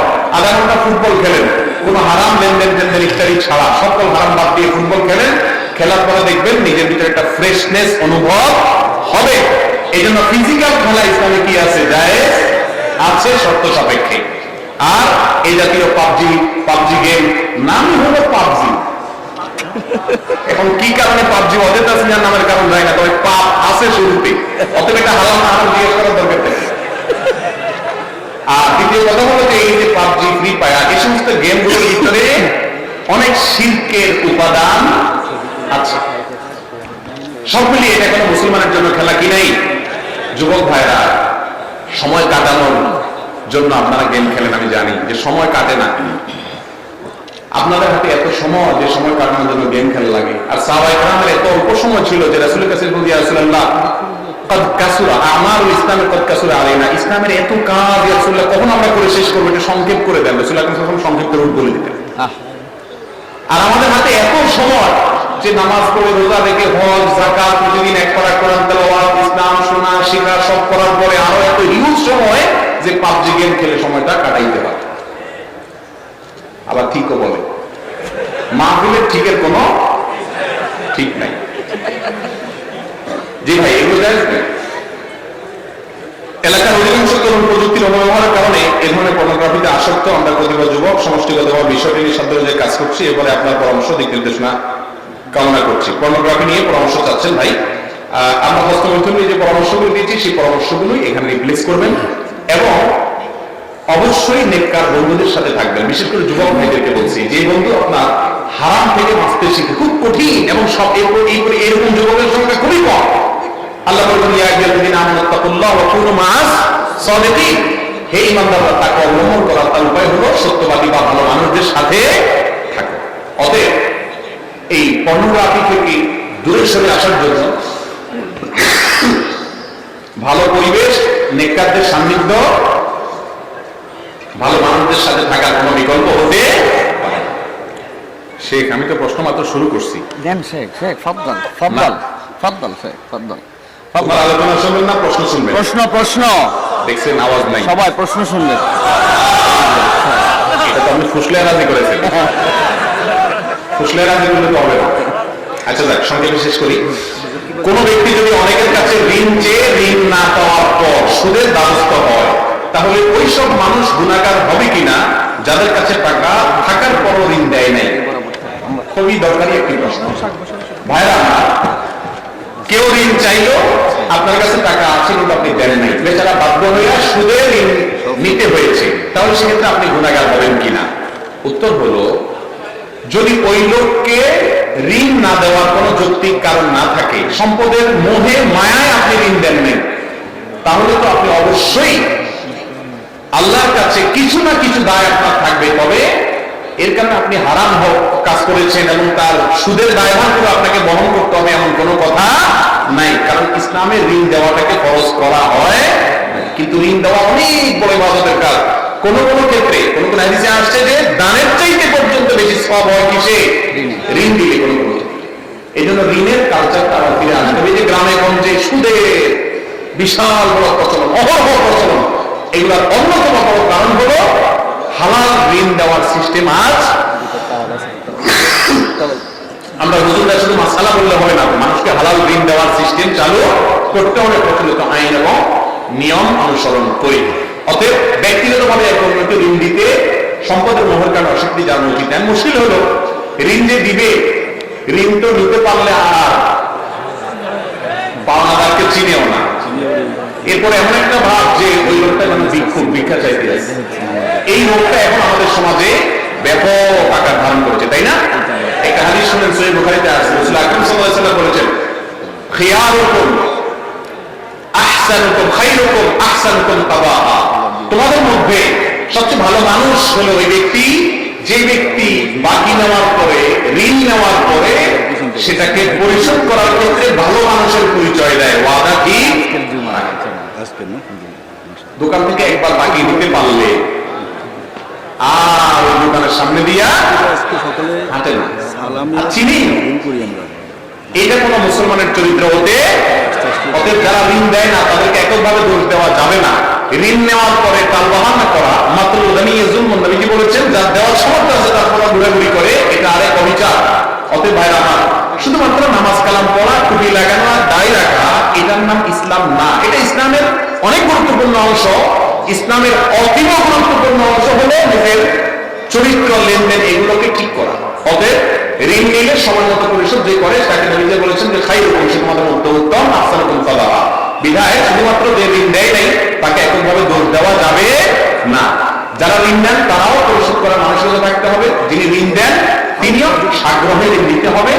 আর ঋণে টাকা উঠবে কি উঠবে না এটা যদি ভয় থাকে, ইসলামী অর্থনীতিতে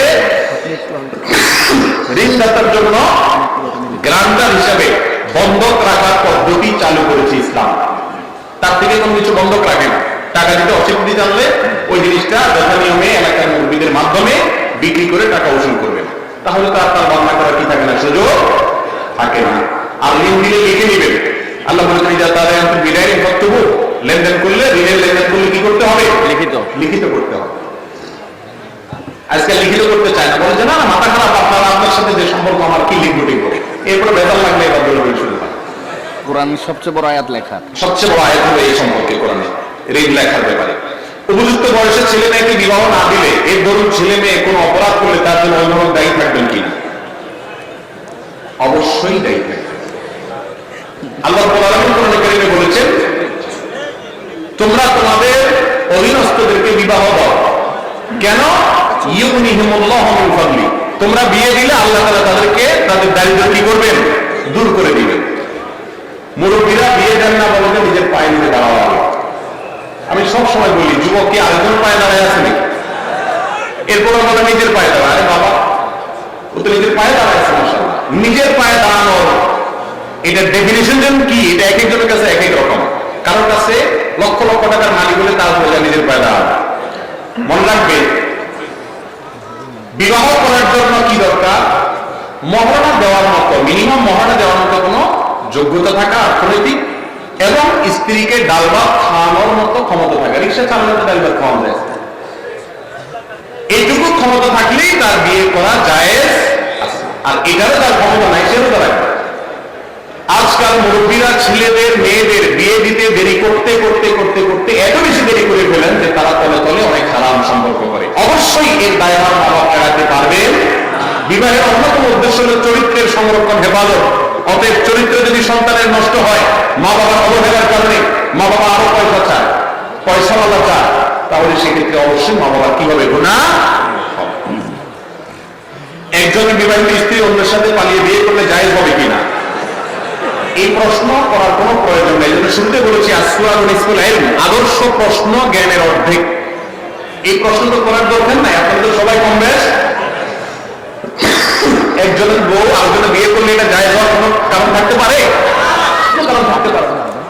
যতক্ষণ পর্যন্ত কারোর সাথে বৈবাহিক বন্ধনে আবদ্ধ আছে, বিশেষ করে অনেক প্রবাসীর ক্ষেত্রে এরকম হয়, দেশের ক্ষেত্রে দেশে আছেন তাদেরও হয়, যে একজন স্ত্রী আরেকজনের সাথে চলে যাচ্ছে। যদি চলে যায়, ওখানে যত বিয়ে পড়াক না কেন, মক্কা শরীফের ইমাম সাহেব এসেও যদি বিয়ে পড়ান, বিয়ে হবে? হারাম হবে, জিনা হবে। আল্লাহ তাআলা আমাদের বুঝার তৌফিক দান করুন। নামাজে বুকে হাত বাঁধলে এবং আমিন জোরে বললে অনেকে এটাকে ফিতনা বলে, তাহলে ফিতনা আসলে কাকে বলে? ভাই, নামাজে জোরে আমিন বলা এটা বিভিন্ন হাদিস দ্বারা প্রমাণিত আছে। হাদিসের উপর আমল করলে সেটা ফিতনা হতে যাবে কেন? হ্যাঁ, ফিতনা তখন হবে আপনি যদি যে আস্তে আমিন বলছে, আস্তে আমিন বলার সপক্ষেও বিশুদ্ধ হাদিস আছে। আপনি যদি বলেন যে না তোমার নামাজ হয় না, তুমি রাসূলের তরিকা নামাজ পড়ো না, এই সমস্ত কথা বলে যদি বিশৃঙ্খলা করেন, তাহলে সেক্ষেত্রে সেটা অবশ্যই কি হবে? ফিতনা হবে। আমরা আজকাল অসহনশীল হয়ে গেছি ভাইরা। আমাদের মসজিদগুলোতে সুদখোর, ঘুষখোর, তিনচোর, গমচোর সব ধরনের অপরাধীরা আসতে পারে, সবার জন্য উন্মুক্ত। কিন্তু কেউ জোরে আমিন বললে বা বুকে হাত বাঁধলে বলে যদি মসজিদে আসবে না। অনেক মসজিদে এই রোগটা আছে না নাই? একই বাড়াবাড়ি বিপরীত দিক থেকেও বা সব পক্ষ থেকে এই কম বেশ হয়, কেউ কম করে বেশি করে। ভাইরা আমার, এই সীমা লঙ্ঘন করা ইসলামে জায়েজ। যে ভাই কোন হাদিসের উপর আমল করছে তাকে অ্যাপ্রিসিয়েট করা উচিত। অনেক যুবক নামাজই পড়ে না, তাদের ব্যাপারে আপনার কোনো মাথা ব্যথা নেই। ওই বেচারা হাদিসের উপর আমল করছে, তার বিরুদ্ধে লাগছেন, আপনার বিবেককে জিজ্ঞাসা করেন আপনি কোনো ভালো কাজ করছেন না অন্যায় কাজ করছেন। এটা কখনো ভালো কাজ হতে পারে না। সেই সাথে যুবককেও খেয়াল রাখতে হবে যে ওলামাদের বিরুদ্ধে অথবা ইমাম সাহেবদের বিরুদ্ধে অথবা মুসল্লিদের বিরুদ্ধে খেপিয়ে তোলার মতো মূর্খতাসূলক কাজও যেন না হয়। ভাগ্য যদি নির্ধারণ হয়েই থাকে, তবে আমরা কেন আল্লাহর কাছে হায়াত, রিজিক, সুস্থতা কামনা করি? এই জন্য কামনা করবো যে ভাগ্যে কি লেখা আছে আমরা জানি না। অতএব ভাগ্যটা বিশ্বাস করতে হবে, আর কর্মটা আমাকে ঠিকই সম্পাদন করতে হবে। দোয়া হলো কর্ম, ভাগ্য হলো বিশ্বাসের বিষয়। আমার বিশ্বাস থাকবে, হবে সেটাই যেটা আল্লাহ চাইবেন। কিন্তু তাই বলে আমি চেষ্টা না করে বসে থাকবো? আমাকে চেষ্টা করতে হবে।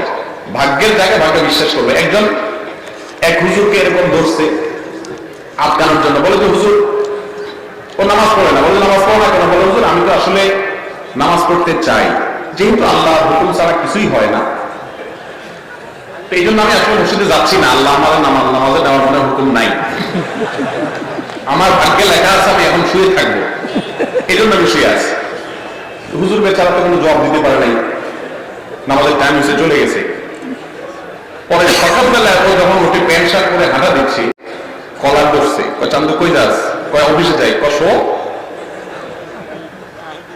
আল্লাহ তাআলা তোর খাওয়াবে না ইনশাআল্লাহ। আল্লাহর প্রতি এত বিশ্বাস তো যে আল্লাহর কথা হুকুমের বাইরে কিছুই হয় না, তুই শুয়ে থাক, আল্লাহর হুকুমের বাইরে কিছুই হবে। তো বোঝা গেল যে এগুলো সব সুবিধাবাদী কথাবার্তা। ভাগ্যের ভালো মন্দ সবকিছু আল্লাহ নিয়ন্ত্রণে, ঠিক আছে, কিন্তু আমাকে সেই আল্লাহই বলেছেন কি করতে? ফাইদা কুদিয়াতিস সালাতু ফান্তাশিরু ফিল আরদি ওয়াবতাগু মিন ফাদলিল্লাহ, আল্লাহর রিজিক তালাশ করো। আর হাদিসে আসছে দোয়ার মাধ্যমে আল্লাহ তাআলা কিছু কিছু ভাগ্য পরিবর্তন করেন। এই জন্য দোয়ারও চেষ্টা ঠিকই চালাতে হবে। মহানা আদায় না করে অনেক দাদা দাদির বয়স, অনেক দাদা দাদিরা বয়সী হয়ে মারা গেছেন, তাদের শরীয়তের হুকুম কি? মহানা পরিশোধ করে যেতে হবে।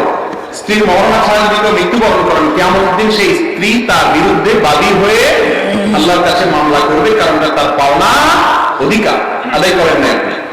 এই জন্য যদি মহামুরব্বী মারা যেয়ে থাকেন, নাতি হিসাবে আপনার মায়া হয়, আরে আমার দাদা দিছে না দিছে, তো মহারণা ওই টাকাটা দাদার পক্ষ থেকে দান করে দিবেন, অথবা দাদির পক্ষ থেকে দান করে দিবেন, যেন আল্লাহ তাআলা তাকে কি করে, মুক্ত করে দেয়। বাকি তাদের কি অবস্থা হয়েছে না হয়েছে, তারা কেউ কাউকে মাফ করে দিচ্ছেন কি দেন, তাদের ব্যাপার। আপনি নাতি হিসাবে নিশ্চয়ই দাদা দাদির মহারণা 10 টাকা 20 টাকার বেশি ছিল না, তো 20 টাকা দান করার কোনো ব্যাপার না, খুব সহজে দাদা দাদিকে মুক্ত করতে পারবে ইনশাআল্লাহ। আজ বাংলাদেশে এত সমস্যা হওয়ার পরেও সকল আলেমরা কেন ঐক্যবদ্ধ হচ্ছেন না? ভাই, আলেমরা বেশিরভাগ বিষয়ে ঐক্যবদ্ধ আলহামদুলিল্লাহ। বাংলাদেশের 6 ওয়াক্ত নামাজের কথা বলা আলেম আছে কোনো? জোহরের নামাজ 6 রাকাতের পক্ষে কোনো আলেম আছে? শুধুমাত্র অনৈক্যগুলোকে অনেকে বড় করে দেখে। আমি যে দেখি যে 99% বিষয়ে সবাই মিল আছে। অমিলের বিষয়গুলো বেশি না কম? কম। এই কমটাও দূরত্বটা কমে যাবে। আপনাদের একটা দায়িত্ব আছে, আর সবচেয়ে বেশি দায়িত্ব কেন লাগবে বলবো?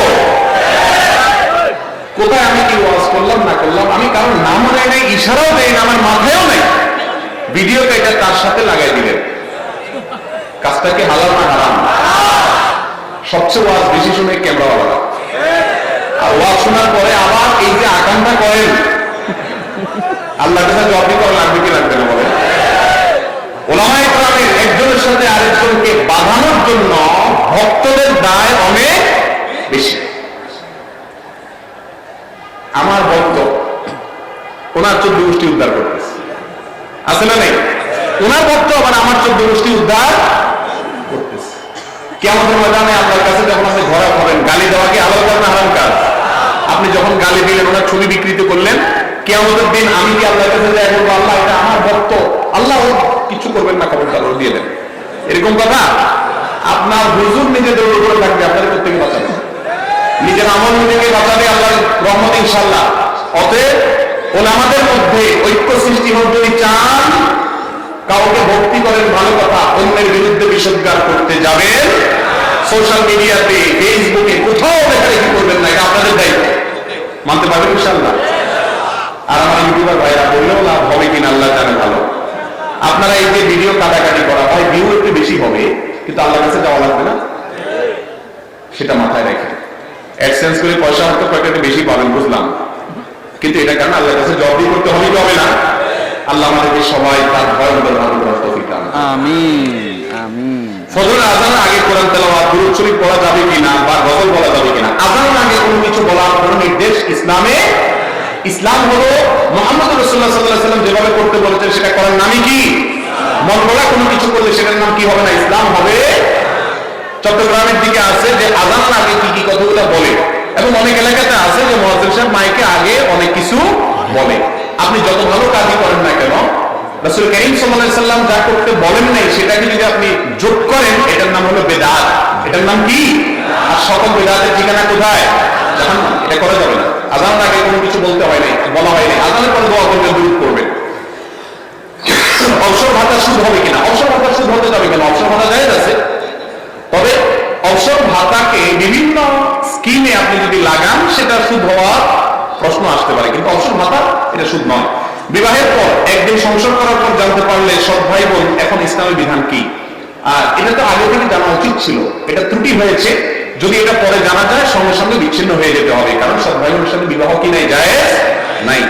ইসলামের দৃষ্টিকোণ থেকে বিয়ের আগে তো প্রেম করা হারাম, কিন্তু যারা প্রেম করে বিয়ে করে তাদের বিয়ে কত পার্সেন্ট হারাম?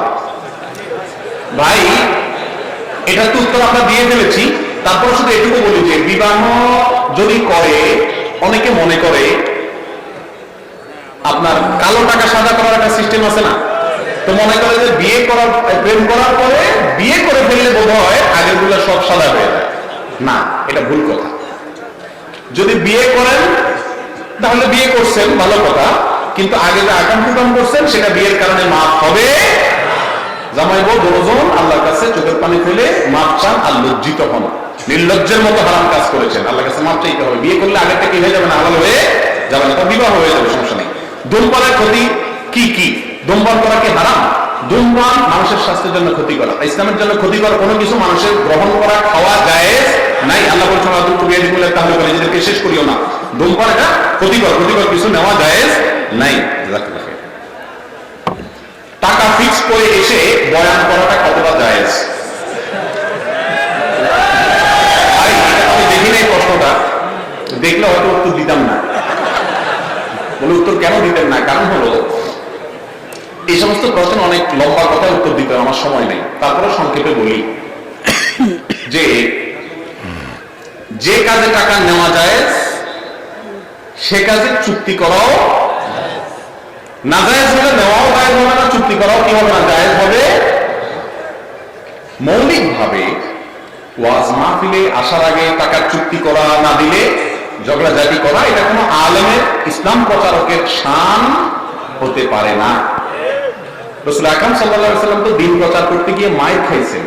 আপনারা তো আমাদেরকে একটু ভাত তরকারিও দেন, ভালো ভালো আলহামদুলিল্লাহ, আবার পয়সাও দেন, সেখানে চুক্তি করতে হবে কেন? কিন্তু মুশকিল হলো চুক্তিটা আসলে অনেক সময় সাদে করে না। আমি চট্টগ্রামে এক জায়গায় গেছি, অনেক ভেতরে, মাহফিল টাহফিল সব শেষ করে আমরা এসে বাসে উঠাই মুসাফা দিয়ে হুজুর যান।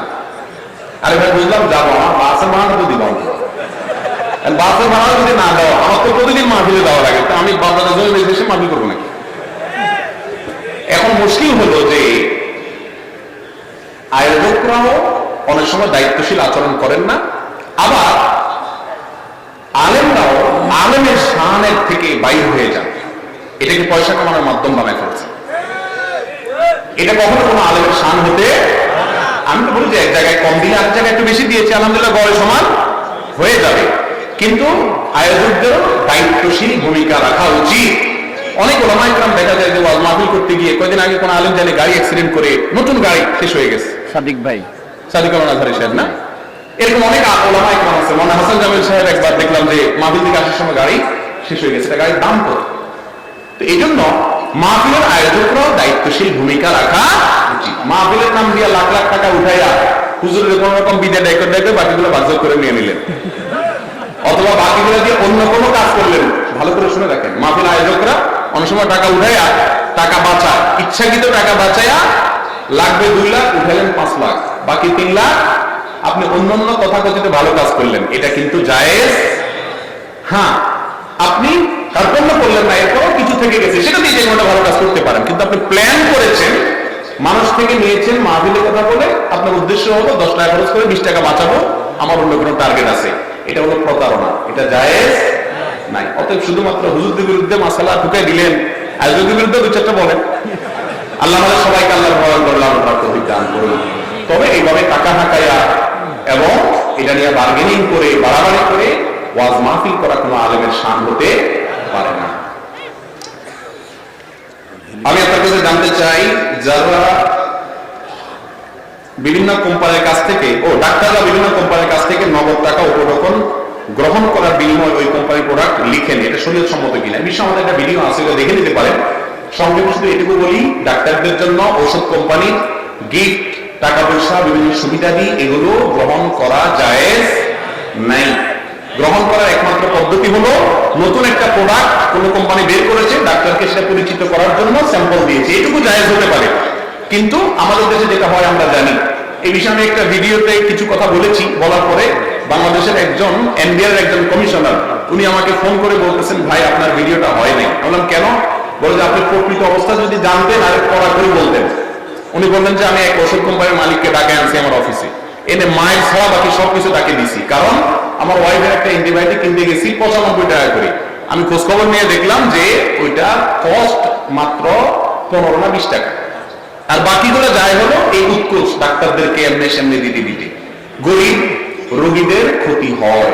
একজন ডাক্তার, তিনি প্রেসক্রিপশন করার বিনিময়ে আমার কাছ থেকে যে ফি নিয়েছেন, এর কারণে তিনি বাধ্য আমাকে সুপরামর্শ দিতে। তিনি তলে তলে যদি ঔষধ কোম্পানির রিপ্রেজেন্টেটিভের কাজ করেন, ঔষধ বেচার ধান্দায় থাকেন, তাহলে এটার নাম প্রতারণা, এটা জায়েজ নাই। আল্লাহু আকবার উচ্চারণ করার সময় আকবারে রাকে টেনে পড়া ঠিক হবে কিনা? না, ঠিক হবে কেন? তাকবীরের সাথে বলতে হবে আল্লাহু আকবার, আল্লাহু আকবার, এরকম বলা যাবে না।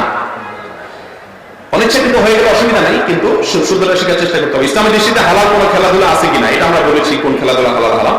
বাবার 3 সন্তানের মধ্যে প্রথম সন্তানের নামে কিছু জমি বাবা লিখিত দেওয়া হয়েছে, বাকি 2 সন্তানকে কিছু সম্পত্তি ওসিয়ত করে গেছে। বাবা মারা যাওয়ার পর বড় সন্তান ওসিয়ত মানতে রাজি না, এই সমস্যার ইসলামিক সমাধান কি হবে? বাবা যদি জীবদ্দশায় একটা সন্তানের নামে ওসিয়ত করে যান যে তাকে এই সম্পদটা তোমরা দিও, তাহলে বাবা হারাম কাজ করেছেন। বাবা হারাম কাজ করেছেন। নোমান ইবনে বাশীর রাদিয়াল্লাহু আনহু বাবা তার এক সন্তানকে কিছু সম্পদ দিয়েছেন, এসে রাসূলের কাছে বলছেন, ইয়া রাসূলুল্লাহ, আমার অমুক ছেলে কেটে দিয়েছেন। তিনি বলেছেন, তোমার তো আরো সন্তান আছে, সবাইকে সেভাবে দিয়েছে সমানভাবে? বলে, ইয়া রাসূলুল্লাহ, দেই নেই।